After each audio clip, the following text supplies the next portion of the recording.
आगे। तो अभी मैं रिक्वेस्ट करूंगा डॉक्टर संतोष से कि वो भी अपनी दिल की बात हमें हमारी तरफ पहुंचाए।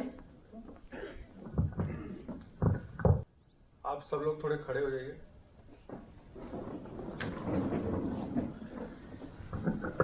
छब्बीस जनवरी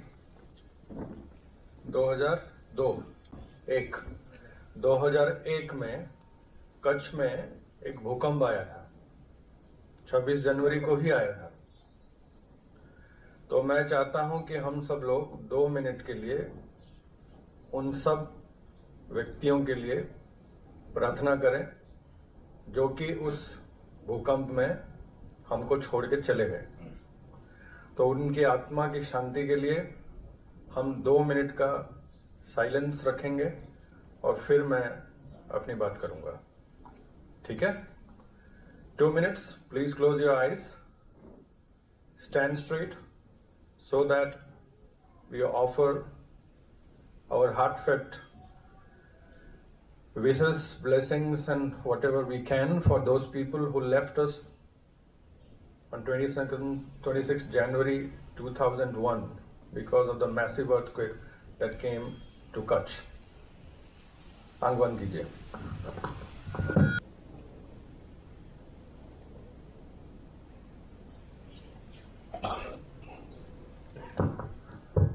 Okay, now all of you can sit. आज हमारा 74th गणतंत्र दिवस है। 74th गुजराती में कितना हुआ? 74 साल हो गए जब हम एक गणतंत्र बने। तो जैसे मनर साहब ने बोला कि गणतंत्र का मतलब होता है एक तंत्र जो गण को मैनेज करता है। आजादी मिलने के बाद कुछ रूल्स एंड रेगुलेशंस का बनना जरूरी था ताकि समाज चल सके। जैसे आप लोग यहां पे आते हैं as health gainers, so we have certain well defined disciplinary actions to be taken so that you reap the benefits of being here. So we give you a treatment chart and that chart has the timings which you need to follow. वैसे ही हम लोग जो यहाँ पे काम करते हैं तो हमारे लिए भी कुछ टाइमिंग है कि हमको इतने बजे आना है और इतने बजे हमको जाना है। गणतंत्र की एक स्पेशलिटी है। वो स्पेशलिटी यह है कि गणतंत्र खुद ब खुद अपने आप को रेगुलेट करता है। 24 घंटे आपके सर पे ऊपर बैठ के कोई देखने वाला नहीं होगा, क्योंकि अगर 24 घंटा आपके ऊपर कोई देखने वाला होने लगा तो आपको वो अच्छा भी नहीं लगेगा। लेकिन जब पकड़े जाते हैं तो फिर उसके लिए पनिशमेंट भी होता है। हम लोग नवजीवन में कोशिश ये करते हैं कि सेल्फ रेगुलेटरी मैकेनिज्म हो, अपने आप चलता रहे चीज। अब बात ये होता है कि जो लोग पुराने हैं और जो लोग नए हैं उनकी समझ में थोड़ी सी डिफरेंस होती है। जो पुराने लोग हैं उनको वो सिस्टम ज्यादा अच्छा समझता है, जो नए लोग हैं उनको वो सिस्टम में एडेप्ट होने में टाइम लगता है। लेकिन धीरे धीरे ये सिस्टम ऐसा बन जाता है कि वो सेल्फ प्रोपेलिंग होता है। आपका हेल्थ भी ऐसा होना चाहिए, we should be on a self propelling mode. आज मुझे 19 साल हुए यहाँ पे, 18-19 साल। तो मैं देखता हूं कि बहुत से लोग बहुत बार हमारे यहाँ पे आते हैं और वो रोलर कोस्टर पे चलते हैं। अच्छे होते हैं, बुरे होते हैं, अच्छे होते हैं, बुरे होते हैं, अच्छे होते हैं, बुरे होते हैं। ये अच्छा बुरा चलता रहता है। ऐसा नहीं होना चाहिए। हम अपने स्टाफ, जो हमारे सबसे पुराने स्टाफ हैं और जो अपने सबसे नए स्टाफ हैं, तो जो पुराने स्टाफ हैं वो नवजीवन के एक एथिक्स को समझते हैं और जो नया स्टाफ है उनको ये समय लगता है कि एथिक्स क्या होता है। हम हर साल 26 जनवरी को जब यहाँ पे मिलते हैं तो हम कोशिश ये करते हैं कि फिर से हम अपनी उस भावना को सुदृढ़ करें। रिपब्लिक, ये भी एक छोटा सा गणतंत्र है। यहां पे छोटा सा गणतंत्र है, ये एक छोटा सा मॉडल है, सैंपल मॉडल। देश की बात करेंगे तो बहुत बड़ी चीज हो गई, हम छोटे सा मॉडल हैं, और इस मॉडल को जो हम फॉलो करते हैं सही तरीके से तो काम ठीक से चलता है, और अगर इस मॉडल को ठीक तरीके से फॉलो नहीं करते हैं तो गड़बड़ होता है। मैं एक छोटा सा रिक्वेस्ट करता हूं हमारे स्टाफ से भी और आप लोगों से भी, जो आप लोग यहां पे आए हैं अपने हेल्थ के लिए। आप ये मत सोचिएगा कि आपको कौन देख रहा है कि नहीं, आपको कोई रेगुलेट कर रहा है कि नहीं। आपके जज आप ही हो, आप ही हो। और हमारे वैसे भी हम लोग जिस परंपरा से आते हैं तो बचपन से हमको सिखाया जाता है कि जो जैसा करेगा वो वैसा भरेगा, और यकीन मानिए भरना पड़ेगा। मेरे साथ भी हुआ है। मैं कोई साधु संत एकदम दूध का धुला हूं ऐसा नहीं है। मैंने भी लाइफ में गलतियां की, गड़बड़ी की, कभी ना कभी झूठ बोला, तो उसका दंड मुझे मिला है। पर मुझे बोलने में कोई तकलीफ नहीं है, क्योंकि मैं जितनी बार बोलता हूं मेरी एथिक्स उतनी स्ट्रांग होती है। आप अपने आप से जितना छुपाओगे ना कि आप क्या गलत कर रहे हो, तो आप आगे जाके भी वही गलतियां फिर से करोगे। लेकिन अगर आप मान जाओ ना कि आपने गलती की है, और आपके हार्ट में इतनी ताकत हो कि आप बोल सको कि हाँ मैंने गलती की है, तो नेक्स्ट टाइम आपको वो ताकत देगा। हमारा स्टाफ जो कुछ भी जैसा भी है, लेकिन एक सच्ची बात बताऊं, क्योंकि मैं घूमता हूं, मनोहर भाई आप भी घूमते होंगे, बड़ा संतोषी टाइप का स्टाफ है। आप गांधीनगर से आते हैं, बड़े बड़े लोगों से उठते बैठते हैं, तो आपको पता चलता होगा कि प्राकृतिक चिकित्सा किसी को करवाने के लिए पहले आपको अपनी प्रकृति को ठीक रखना पड़ता है। अगर मैं ही गुस्से से, मैं ही ईर्ष्या से, मैं ही तकलीफ में सफर कर रहा हूं, तो मैं आपको क्या ठीक करूंगा। तो मेरे मन में पहले संतोष होना चाहिए, तो ही मैं आपको संतोष दे सकता हूं। अगर मेरे मन में संतोष नहीं है तो मैं आपको क्या दूंगा। मेरी झोली तो भरी होनी चाहिए आपको कुछ देने के लिए। अब मेरी ही झोली खाली है, मैं आपको क्या ले दूंगा। खाली झोली से क्या दे दूंगा मैं किसको। तो हमारा स्टाफ अच्छा है कि संतोषी टाइप का है, लेकिन संतोषी टाइप के होने में भी कुछ ड्रॉबैक है। संतोषी आदमी सोचता है कि मेरे करने से ना करने से क्या फर्क पड़ता है, संतोष है ना। लेकिन बात यह है कुछ करने से ही तो कुछ होता है ना। अगर 1950 में बाबा साहब अंबेडकर ने हमारा कॉन्स्टिट्यूशन नहीं बनाया होता रात दिन बैठ के, बाय द वे बाबा साहब अंबेडकर शायद 2 PhD लेके बैठे थे उस समय, जितना मुझे याद है। आजकल हम लोग जितनी पढ़ाई करते हैं उससे कहीं आगे उन्होंने पढ़ाई कर ली थी। और उसके बाद उन्होंने जब कॉन्स्टिट्यूशन लिखा तो उन्होंने सब कुछ सोच समझ के, कितने दिनों के मेहनत के बाद में सबको ध्यान में रखते हुए कॉन्स्टिट्यूशन लिखा।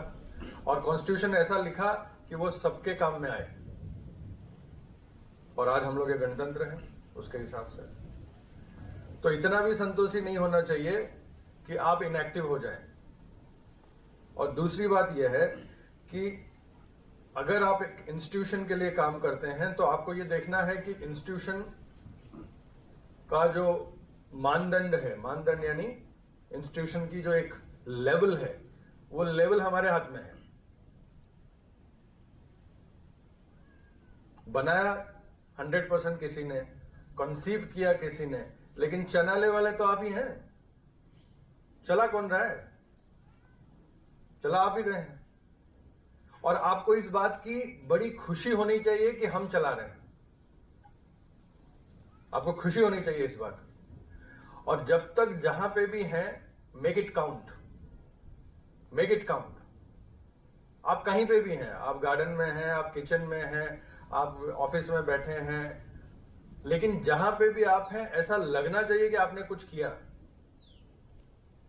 और जीवन का सत्य है, मैं बार बार बोलता हूं जब हम स्टाफ के साथ बात करते हैं, कि आपकी कीमत तब हो ना हो जब आप हैं, लेकिन तब जरूर होती है जब आप नहीं होते हैं।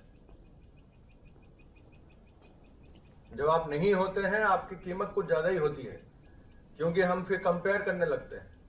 हमारे यहाँ पे बहुत से लोग आते हैं, हमारे साहब भी आए हैं गांधीनगर से, तो मुझे बोला कि साहब हम गए थे जिंदाल। आप अकेले नहीं है साहब, हमारे पास जिंदाल से बहुत लोग आते हैं। और जब जिंदाल से आते हैं तो आपको पता है कि जिंदाल में कार्यक्रम कैसे चलता है और हमारे यहाँ पे कार्यक्रम कैसे चलता है। और जिंदाल में आपको बोलने की आजादी नहीं होती है, आपको केवल करने के लिए बोला जाता है। हम तो आपसे पूछते हैं कि साहब बताइए क्या चल रहा है। Anyone of you have gone to Jindal? How many of you gone to Jindal, by the way? Penny, you have gone? No. So if you go to Jindal, you are supposed to walk the way it has been told to you. No questions asked. And if you ask a question, then you can be happy at your own cozy home.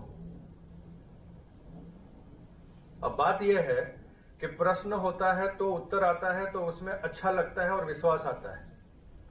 और प्रश्न का उत्तर नहीं आता है तो लगता है कि प्रश्न सही था कि नहीं, लेकिन मेरे साथ क्या चल रहा है। मैंने अपना इंटर्नशिप जिंदाल में किया था जब मैं बेंगलोर में पढ़ता था, और मैंने वहां के लोगों के साथ झगड़ा इसलिए किया, मेरे को झगड़ा करने की कोई जरूरत नहीं थी, लेकिन मैं ये देख नहीं पाया कि किसी के साथ इस तरीके से बर्ताव कैसे किया जाता है। तो यहां पे लोग आते हैं हमारे पास बहुत सारे जिंदाल से, और हमने जब शुरू किया, आज से करीब नवजीवन को यहाँ पे आए करीब मेरे ख्याल से कितने 22-24 साल हो गए। जय भाई संघवी थे जिन्होंने की यहाँ पे ये शुरू की थी, मेरे गुरु भी थे, बहुत कुछ सिखाया मुझे उन्होंने। तो उनसे मैंने एक चीज सीखा कि अगर किसी का कोई कंसर्न है तो उस कंसर्न को उसको समझाना बहुत जरूरी है, और ऐसा समझाना है कि वो उसको समझ में आए। आपके समझाने से कोई फर्क नहीं पड़ता है, आपको ऐसा समझाना पड़ेगा कि उसको समझ में आए। आप समझा तो रहे हैं लेकिन सामने वाले को कुछ नहीं समझ रहा है। हम बात तो कर रहे हैं, सामने वाला मेरे चेहरे को तो देख रहा है, लेकिन मुझे चेहरे से पता चल रहा है कि उसको ना कुछ समझ में आ रहा है ना कुछ हो रहा है। मुझे तो ऐसे भी समझ में आता है चेहरा देख के कि इनके दिमाग में क्या चल रहा है। और वाकई में यहाँ पे सुन रहे हैं कि अभी और कहीं पे दिमाग है, क्योंकि हो सकता है कि अभी बहुत से लोगों को लगता होगा कि बहुत बकबक हो गया, अभी जल्दी दो दूधी का हलवा और खा के निकले, ठंडी वैसे ही जाता है। लेकिन साल में एक ही बार मौका आता है, 26 जनवरी। तो मैं अपने स्टाफ को रिक्वेस्ट ये करूंगा कि count your presence so that your absence is felt मोर। लेकिन अगर प्रेजेंस ही नहीं है तो एब्सेंस का क्या होने वाला है। और यकीन मानिए मेरी बात को, इतने साल में जो भी मैंने सीखा है, अगर आपने कोई भी अच्छा काम किया है 100% आपको उसका रिटर्न मिलने वाला है। वैसे ही आप लोगों की बात करता हूं, अगर आपने कुछ भी इनपुट डाला है अपने हेल्थ के लिए, उसका रिटर्न आपको मिलने वाला है, कम वट में। और ये शरीर कुछ नहीं भूलता, कुछ भी नहीं भूलता। There is something called cellular memory with all of us. Cellular memory, आप भूल जाएंगे, शरीर नहीं भूलेगा। So on this grand occasion of 74th Republic Day, let us recommit ourselves कि we will be better human beings. We will try to do what is necessary to be done. We will try and become better and better and better. Thank you very much.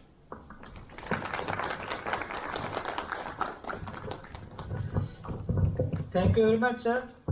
अभी हम सब इकट्ठा हुए हैं तो फिर मुंह मीठा बनता है ना, तो फिर सर ने तो अनाउंस कर दिया ऑलरेडी, तो किसी के मुंह में अगर पानी आ गया है तो बचा के रखिए, अभी आ रही है मिठाई। ओके, तो we'll have some sweets and then we can wind up our program. Okay? Bharat माता की वंदे. Thank you very much.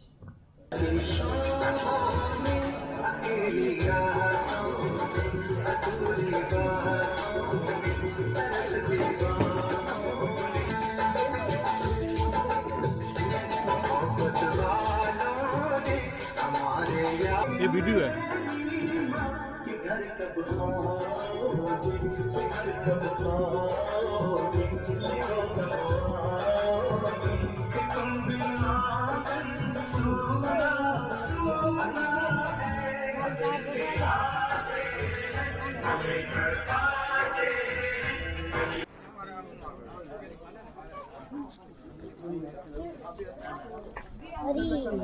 चलो आ जाओ।